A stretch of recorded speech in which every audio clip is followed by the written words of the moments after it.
Okay, hello everybody and welcome back to another video. This video is going to be about Castle Wars, specifically base defending. So for those of you who don't know, Castle Wars is a mini game where it's basically a capture the flag type version where each team has their own base called a castle. And at the top of the castle is a flag that you need to collect from the enemy team's base and bring it all the way to your flag and your team's base. But yeah, basically this video is going to be about base defending, which is basically just what it sounds like. You're going to defend your base from people who are trying to steal your flag. Now, as for equipment, what you need is you're going to want some tank armor, although it's not very important. Because most of the time when you're base defending, you're not expected to do much combat. But just in case, I would recommend maybe bringing like a shield switch or offhand switch to replace your shield. And finally, you're going to need Castle Wars brace. Now, Castle Wars brace is very useful because it increases the health you can heal by each bandage by 50%. So, for example, I'm at like 16,000 life points. Normally a bandage would heal 1,600 life points each, but with the Castle Wars brace, I would heal about 2,400 damage. So, yeah, those are the interesting things. And this is going to be ended with a little introduction. And in the next clip, I'll show you a live commentary of how exactly you do base defending. Okay, so our game just started, and we're just going to exit our spawn room, and then we will head downstairs to the storeroom. So, got on this upstairs here, and just to my west, we have a storeroom, and we're only going to be considering 3 different items from the storeroom as for base defending. So we have the explosive potion, we have the barricade table, and we have the bucket of water. So I'll just go ahead and take one bucket. This is really pretty optional. I'll explain a little bit later as from what you might use the bucket for. I'm just going to fill the bucket. The thing we want to do is we want to grab 5 explosive potions, maybe a 6th to be prepared for, well, to be a little bit more prepared for when they come. And the best inventory we want to set up is barricades. So let's see, let's take 5, 5, 5. Take 5, okay. Now what we have are barricades. So as they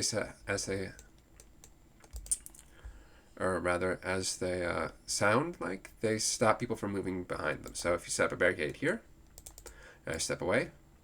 Now if I want to click on this side of the barricade, I can't. It's just canceling my movement. If I want to click anywhere else, basically, like that, it also inhibits movement. What I can do is I can sort of, if I'm stepping diagonally, for example, 1 square, I can sidestep it, but basically if it's blocking anything behind it, pretty much that isn't on this diagonal here or diagonal here, then it will block it. Now you can attack the barricade by demolishing it. It has 5,000 hit points. But this takes a couple seconds, and if you have a couple seconds where you're frozen or being piled by people, it's not going to be very effective. So what you can do, if you set up another barricade, oops, I forgot to add my primal gauntlets on. What you can do is you can right-click light the barricade, and this will burn down the barricade. So it's going to give us a couple seconds, and it just took out the barricade. So, yeah, so that's one way to get rid of a barricade. Another way to get rid of a barricade is if you set one up again. Step back. Now we can use an explosive potion on this barricade to instantly get rid of it. So we can just click that. And now I can show you if we set up a couple barricades here, a couple barricades here, a couple barricades here. We can basically blow up a whole sequence of barricades right here, and it's pretty quick to get behind. So again, we're going to take more barricades.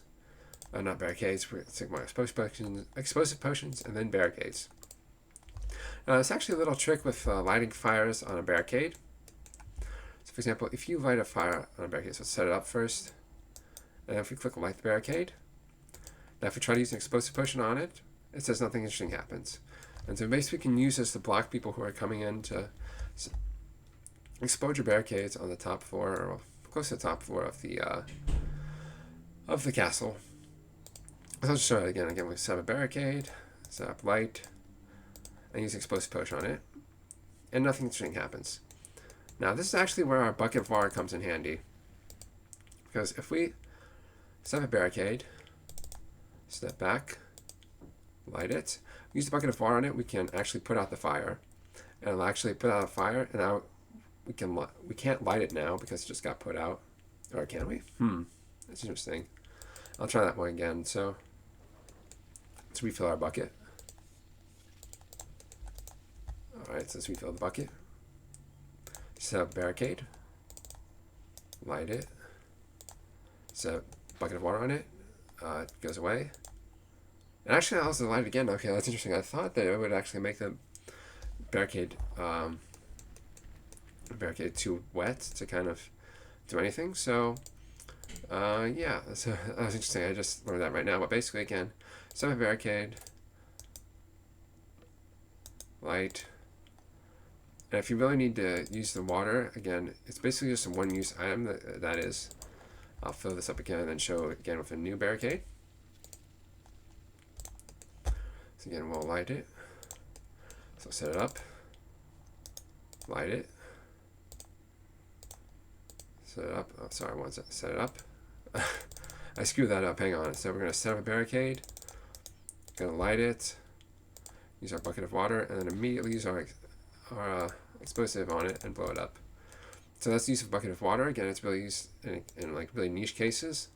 It's not that useful in general. I mean, it's not going to be that helpful either because people both try to like get behind your well, explode your barricades quite quickly. So it's really only useful for kind of intense games or competitive games. If you get really good at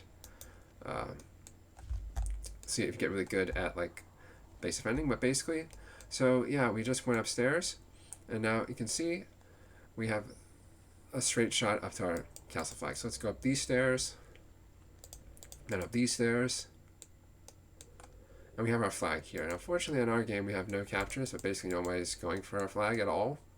It's pretty typical of Castle Wars games off Spotlight, even sometimes on Spotlight, where people just don't go for the flags or anything; they just want to AFK. But basically, what you want to do is because in this Zamrak situation, what we can do is we can place one barricade here, one barricade here. So let's go ahead and do that. Place one barricade and one barricade here. And we accidentally misclicked on it to demolish. Now usually what happens is, well, there's a Ceradon player here, but usually what happens is that somebody runs up from this staircase and tries to make it to the other staircase. So what we want to do is once we see somebody, we're just going to light it quickly. Because again, you can just sort of walk around this barricade. Now more often than not, you'll actually have someone who just sort of shows up and has a lot quicker reflexes. So what you can do is you just set up a barricade like this, and like this, and like this, and like this. Ceradon side is actually a little bit easier because again, you don't have this little box of crates here somewhere, I guess, further towards the side. So if somebody comes on, they could easily, again, if someone comes this way, it can just easily, well, actually, so this guy's blocking the barricade, but basically, once somebody comes up these stairs, they'll have to demolish one barricade before we can get to the other. Now, of course, we can do light. More often than not, it's quite possible that even if you have a row of 3 or even 4 barricades, that they might blow up. Not blow up. Yeah, they might blow up all the barricades before you can react properly, which has happened a couple times. But that's only really the case if you're facing somebody who's really good. So again, let's just go ahead and light these barricades. And then once they fall, we're going to go down and resupply. And we're just going to go downstairs, grab more barricades. And yeah, we're just going to take 5, 10, 15. Then we're going to go back upstairs. I'm going to show you the best place to put barricades, pretty much. So let's say I do come up these stairs, for example. And probably the most immediate best place to place the barricades is again here, like so. So you have 2 working together. Then you have a barricade here, a barricade here. Now this is optional. I mean, if you are really worried about like them getting past this series of barricades and then going straight up the stairs, you can also put another one here. And there we go. That's our general pattern for the first floor. Now it works the same way the other way, except this time you won't have the barricade here because if they come down the stairs here, they're going to get on top of this barricade and then we'll have only 2 left here. So now let's just burn these. I'm going to explode this one. I'm going to show you the other places where you can block potentially the opposing team's barricades. So again, if they come up here, or if they want to try to get back here, just set a barricade here, and a barricade here. And there you go, they'll have to force an explosive potion or something to get past these barricades.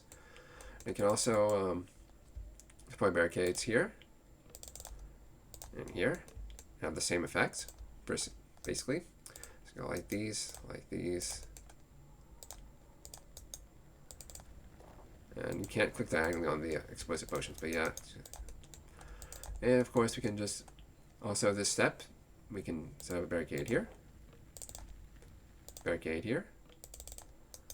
there we go. We'd have to light or blow them up with cates. Sorry, not cates, but explosive potions. And you can also technically barricade here, but it requires 3, so it's not going to be very useful.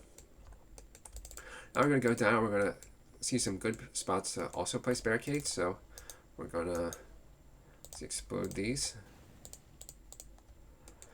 Here's the staircase, so we can also put a barricade here. Doesn't work going out the other way. We can place a barricade here. Climb down the ladder. Place another barricade here. Just block up the access to the storeroom. And finally we can place a barricade. Whoop, hang on. Place a barricade here. And here. And finally in the castle we can also put a barricade in front of here if we really want. Now there are also some other places to place barricades. So let's see. The main other place you might want to place a barricade is like on the bridge. So I'll probably show that in a couple seconds. Let's get 5. That should be good enough. So again, we're gonna run out here, and we're gonna make it over to the bridge. I'm gonna dive over. And on the bridge again, you see a good spot with like two barricade spots. But yeah, I mean that's sort of like the main spots. I mean, I guess you could also go over down the tunnels and over off to the rocks. So let's see. Let's just double check what we can do with the rocks. Now the rocks, okay. So we're going to, yeah. You can block somebody coming from the rocks on the other side, but you can't really block somebody from this side going to the rocks, because again you'd have to, well, actually no, never mind. You can, because you can just set up a block here. Light it, and now they can't get to your spot.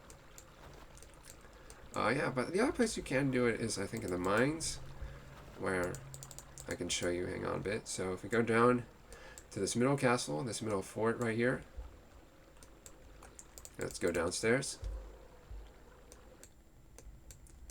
You can place a rock. You can place a barricade here. Barricade here. And if they don't see that you have a barricade here, and if they run all the way here, they might get stuck. And then once you get them stuck, you can just collapse a pave wall on them using an explosive potion. Now I'm not going to use it because there's already rocks here. And then, yeah, pretty much the final places. Let's just go ahead and light these, and then go through to the explosive. Go through this passageway.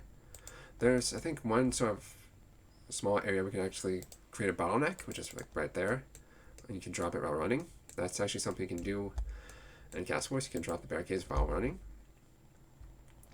And finally, we end up at the enemy's base. Now, the enemy's base is very similar. We have supply tables. You can actually take from the supply tables. You can't take any barricades, for example. But yeah, so we made it to the enemy base. Let's just go ahead and try and capture the flag for whatever reason. I mean, let's drop some barricades just to show you what it looks like on the other side. I'll probably do a proper attacking guide for Castle Wars later. So yeah, I mean, it's very identical. Again, the box is a little bit further towards the exit. Yeah, and for the most part, we're just going to capture their flag. Well, yeah, those are the basics of defending. I guess if you really wanted, like, you could probably just start downstairs and wait for people to kind of, once you're at your castle, you just start downstairs and wait for people to climb up the stairs, rather than just, yeah, sitting there and like waiting for whatever thing might happen. Like if you're just sitting there waiting them for to come up on your roof target, and in that case you can just use those spots that I mentioned earlier to sort of create some bottlenecks. But yeah, so I think that's going to be it for this video guide on base defending. And if you liked it, just go ahead, please leave a like, comment, subscribe, and I'll see you in the next video. Take care.